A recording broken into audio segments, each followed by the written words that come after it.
संत ज्ञानेश्वर कौन थे? उनके जीवन से हमें क्या संदेश मिलता है? इस छोटी सी कहानी से जानते हैं।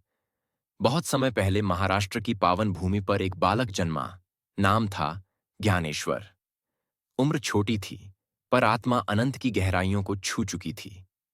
उनका जीवन हमें सिखाता है कि परिस्थितियां कैसी भी हों, आत्मिक प्रकाश को कोई बुझा नहीं सकता। ज्ञानेश्वर का बचपन कठिनाइयों से भरा था। समाज ने उनके परिवार को स्वीकार नहीं किया। माता पिता का साया बहुत जल्दी उठ गया। 4 छोटे भाई बहन अकेले रह गए। पर यहीं से कथा बदलती है। ज्ञानेश्वर ने दुह को कड़वाहट नहीं बनने दिया, बल्कि उसे करुणा और विवेक में बदल दिया। उनके गुरु बने बड़े भाई निवृत्तिनाथ। गुरु की शरण में बालक ज्ञानेश्वर ने जाना, जिसे हम बाहर खोजते हैं वह भीतर ही विराजमान है। एक बार समाज ने उन्हें तिरस्कृत किया और उनकी विद्या पर प्रश्न उठाया। परीक्षा रखी गई। तब ज्ञानेश्वर ने भैंसे के मुख से वेदों का उच्चारण करवाया। यह चमत्कार नहीं, बल्कि अहंकार के सामने सत्य की मौन विजय थी। उस दिन ज्ञानेश्वर ने यह संदेश दिया, ज्ञान जाति, वेश या शब्दों का बंधन नहीं मानता। वह जहां करुणा है वहीं प्रकट होता है।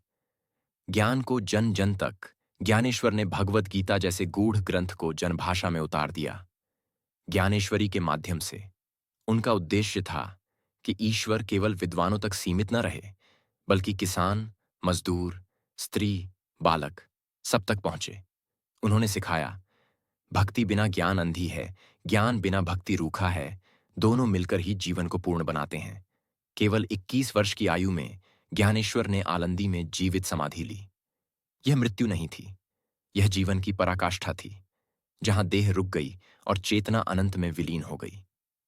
आज के लिए प्रेरणा। संत ज्ञानेश्वर आज भी हमें पुकारते हैं। जब जीवन कठिन लगे, अंदर झांको जब अपमान मिले, करुणा चुनो जब भ्रम हो, भक्ति और विवेक का दीप जलाओ। ईश्वर कहीं दूर नहीं, वह तुम्हारे श्वास में, तुम्हारे प्रेम में और तुम्हारी चेतना में ही है।